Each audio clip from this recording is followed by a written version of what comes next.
पुनः नमस्कार साथियों, और आपका स्वागत है दिवस 1 के सत्र 3 में। आइए समझने का प्रयास करते हैं कि इस सत्र की समय अवधि क्या होगी। तो इस सत्र की समय अवधि होगी 90 मिनट। 11:30 बजे से 1 बजे तक हम शुरुआत करेंगे एनसीईआरटी आधारित नवीन पाठ्य पुस्तकों को समझना। आइए इस सत्र की जो मुख्य बातें हैं उनको समग्रता के साथ समझने का प्रयास करें। तो जैसा कि हम सभी जानते हैं कि इस सत्र का उद्देश्य एनसीईआरटी की पुस्तकों को समझना है, तो हम एनसीईआरटी आधारित हिंदी की नवीन पाठ्य पुस्तकों की समग्रता से समझ विकसित करने के साथ साथ ये भी जानने का प्रयास करेंगे कि एनसीईआरटी आधारित हिंदी की नवीन पाठ्य पुस्तकों पर शिक्षण कार्य की रणनीति क्या है। हम ये जानेंगे कि पहले कालांश में भाषा शिक्षण के दौरान हम किस प्रकार की रणनीति को अपनाएंगे ताकि हम हिंदी की नवीन पाठ्य पुस्तक पर कार्य कर सकें। साथ ही साथ वार्षिक शिक्षण योजना में पाठ्य पुस्तक पर कार्य किस सप्ताह से आरंभ किया जाएगा, इस पर भी हम समझ विकसित करेंगे। सप्ताह में कितने दिन पाठ्य पुस्तक पर शिक्षण कार्य किया जाएगा, किसी एक पाठ पर कितने दिन शिक्षण कार्य होगा, इत्यादि प्रश्नों को हम समझने का प्रयास करेंगे। साथियों, जैसा कि हम सभी जानते हैं कि इस सत्र की हमारी जो चर्चा होगी, इस चर्चा में हम समग्रता के साथ नवीन पाठ्य पुस्तकों को तो समझेंगे ही, साथ ही साथ पहले कालांश शिक्षण योजना, वार्षिक शिक्षण योजना में पाठ्य पुस्तक पर कब से और कितने सप्ताह में कार्य किया जाएगा और किसी एक पाठ पर कितने दिन शिक्षण कार्य किया जाएगा, इसकी जानकारी करेंगे। तो साथियों, हम सभी जानते हैं निपुण सूची में दी गई मौखिक भाषा की दक्षताओं से पाठ्य पुस्तक का जुड़ाव है। हम सभी जानते हैं कि अपनी आवश्यकताओं के अनुसार परिवेश के बारे में दोस्तों एवं कक्षा शिक्षक के साथ बच्चे घर की भाषा में बातचीत करने में अपने आप को सहज महसूस करते हैं। कक्षा में उपलब्ध प्रिंट सामग्री और इसकी विषय वस्तु यदि घर के भाषा में बच्चे बताना प्रारंभ कर देते हैं तो पठन का माहौल, मौखिक भाषा विकास का माहौल बड़ा ही सजग हो जाता है।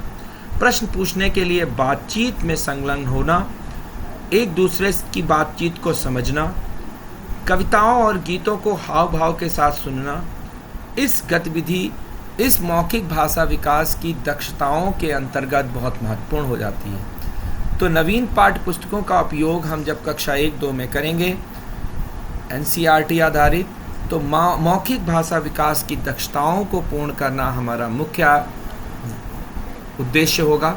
मौखिक भाषा विकास के अंतर्गत पाठ्य पुस्तकों के साथ हम शिक्षण सामग्री का भी प्रयोग करेंगे, यानी एक शिक्षण सामग्री हमारी जो कंपलसरी है वो है पाठ्य पुस्तक, और उसके साथ हमें कहानी और कविता पोस्टर, चित्र चार्ट, चित्र कहानी पोस्टर आदि का उपयोग भी करना होगा। इसके साथ ही मौखिक भाषा विकास के लिए हम बच्चों के अनुभवों को वरीयता देंगे, यानी हम कुछ ऐसी गतिविधियां कराएंगे जिनसे बच्चों के अनुभव जुड़े हों। मौखिक कहानी सुनाना, खेल गतिविधियों पर कार्य करना, इन सभी कार्यों से बच्चों हेतु पाठ्य पुस्तक का जो पढ़ने का माहौल होगा वो काफ़ी सहज और सरल हो जाएगा। कक्षा 1 में पाठ्य पुस्तक का प्रयोग आदर्श वाचन एवं कक्षा 2 में आदर्श वाचन के साथ साथ मार्गदर्शन में पठन के रूप में किया जाएगा। एनसीईआरटी आधारित नवीन पाठ्य पुस्तक कुछ इस प्रकार से दिखाई देती है। सारंगी 1 हिंदी भाषा की ये पाठ्य पुस्तक और सारंगी 2 हिंदी भाषा की ये पाठ्य पुस्तक का चित्र आप देख सकते हैं। चित्र किताब को के अनुरूप बच्चों को भाषा में दक्ष बनाने के लिए मनोरंजन तरीकों की बात करता है। साथ ही साथ हम जब निपुण सूची से मौखिक भाषा विकास के चरणों को जोड़ते हैं तो हम पाते हैं कि ये बड़ा आसान हो जाता है। तो आइए एक क्विज़ लेते हैं। इस क्विज़ के माध्यम से हम प्रभावी प्रशिक्षण प्राप्त करने के लिए तैयार हो जाते हैं। तो इस क्विज का पहला प्रश्न आप सभी के सामने आएगा। हमारे प्रतिभागियों से ये प्रश्न पूछा जाएगा। जो भी प्रतिभागी इस प्रश्न का उत्तर देंगे, उन प्रश्नों को हमारे साथी सहयोगी चार्ट पेपर पर लिख देंगे और अंत में फिर हम उन प्रश्नों पर चर्चा करेंगे, उनके उत्तरों पर अपनी समझ को और अधिक विकसित करेंगे। तो पहला प्रश्न है, कक्षा 1 और 2 में मौखिक भाषा की कौन कौन सी दक्षताएं निपुण सूची में दी गई हैं? तो यदि हम कक्षा 1 की बात करें और 2 की बात करें तो हमारा प्रश्न है कि कक्षा 1 और 2 में मौखिक भाषा की कौन कौन सी दक्षताएं निपुण सूची में दी गई हैं? बहुत सही उत्तर है।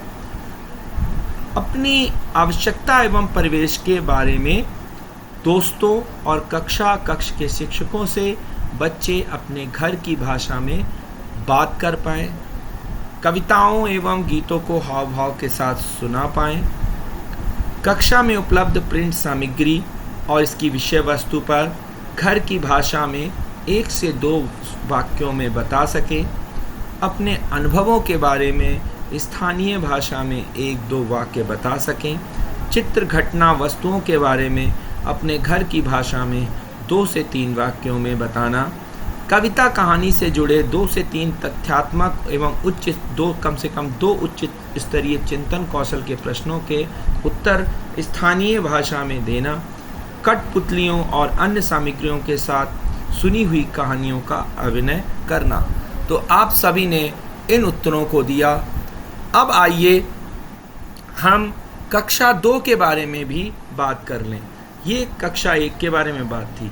तो कक्षा 2 में हम कविताओं गीतों को हाव भाव के साथ बच्चे सुनाते हैं, प्रश्न पूछने पर बातचीत में संलग्न होते हैं और दूसरे की बातचीत को सुनते हैं, कहानी कविताओं चित्रों घटना वस्तुओं एवं उपलब्ध प्रिंट रिच सामग्री के बारे में अपने वाक्यों में बात करते हैं, अपनी घर की भाषा में बात करते हैं, कविता कहानी से जुड़े तथ्यों को बताते हैं, 8 से 10 वाक्यों की कहानी सुना सकते हैं, घर की भाषा में वे अपने गीतों को अपनी कहानियों को सुनाते हैं, चित्र के माध्यम से कहानियों के बारे में बता सकते हैं, हाव भाव से कविताओं का गायन कर लेते हैं। अब यदि हम निपुण सूची में कक्षा 1 और 2 में मौखिक भाषा विकास की दक्षताएं देखें तो हम पाते हैं कि H101, H102, H103, H104.1, H104.2, H104.3 और H104.4 यही अभी हमारे उत्तर निकल के आए थे। यहाँ H हिंदी 1 कक्षा 1 और 1 पहली दक्षता है। इसी प्रकार से मौखिक भाषा विकास के लिए कक्षा 2 की भी हिंदी की दक्षताएं H201, H202.1, H202.2, H203, H204.1, H204.2 है। अगर हम एक साथ इनको ध्यान दें तो बिंदु ये है कि बच्चा मौखिक रूप से कविताओं के साथ, गीतों के साथ, परिवेश के साथ, दोस्तों के साथ, कक्षा के साथ जुड़ा है, कविताओं को हाव भाव के साथ सुनाता है, तर्क करता है, कविताओं कहानियों में छुपी हुई घटनाओं के बारे में जानता है और अपने चारों तरफ के प्रिंट रिच मटेरियल के बारे में बात कर सकता है, कहानियाँ सुना सकता है। तो जहाँ कक्षा 2 में बच्चा जाता है वह छोटी छोटी कहानियाँ सुना सकता है 8 से 10 वाक्यों की, और साथ ही साथ चित्रों के माध्यम से कहानियों को अपने घर की भाषा में हाव भाव के साथ 4 से 6 वाक्यों में सुना लेता है, कठपुतलियों और अन्य सामग्रियों के साथ सुनी हुई कहानियों का अभिनय कर लेता है। अब हम सभी एक पीयर लर्निंग के माहौल में आएंगे।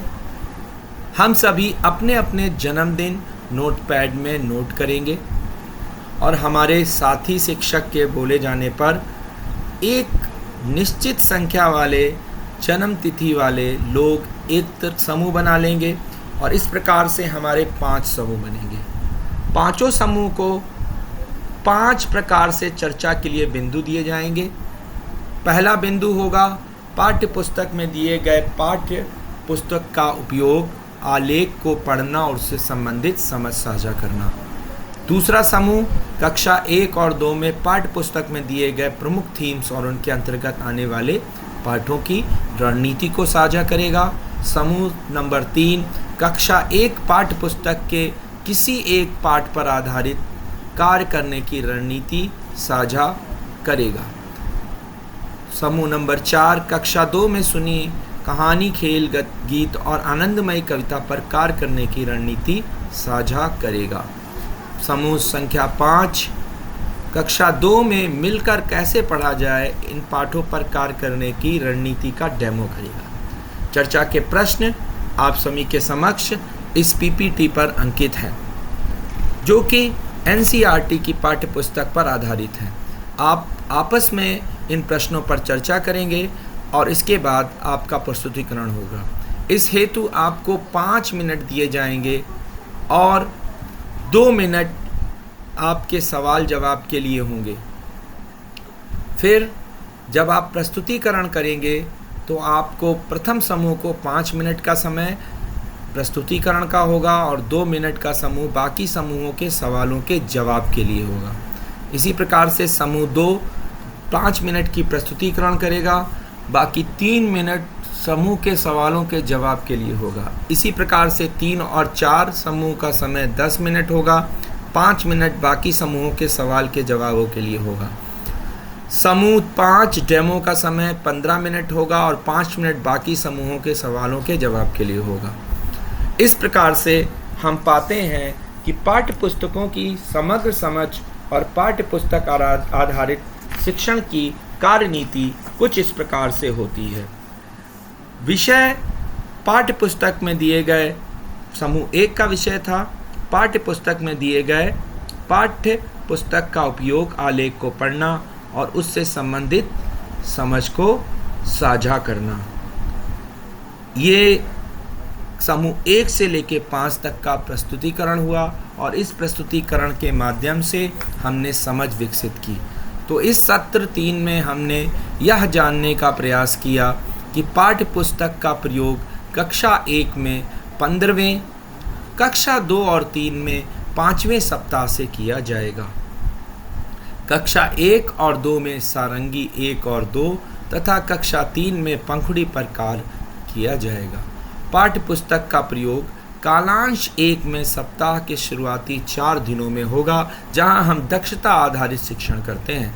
सुने कहानी, खेल, गीत, आनंदमयी कविता, ये सभी हमारी पाठ्य पुस्तकों के भाग हैं। शिक्षक केवल आदर्श वाचन का कार्य करेंगे इनके लिए, और मिलकर पढ़े में कक्षा 2 में पाठ पर आदर्श वाचन के साथ साथ मार्गदर्शन में भी पठन पर भी कार्य किया जाएगा।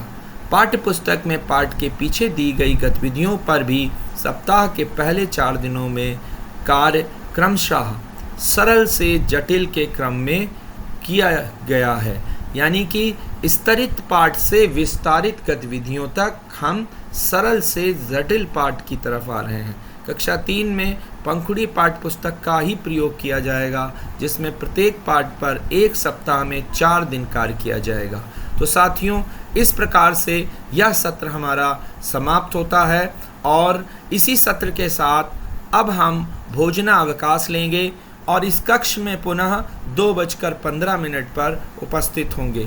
धन्यवाद।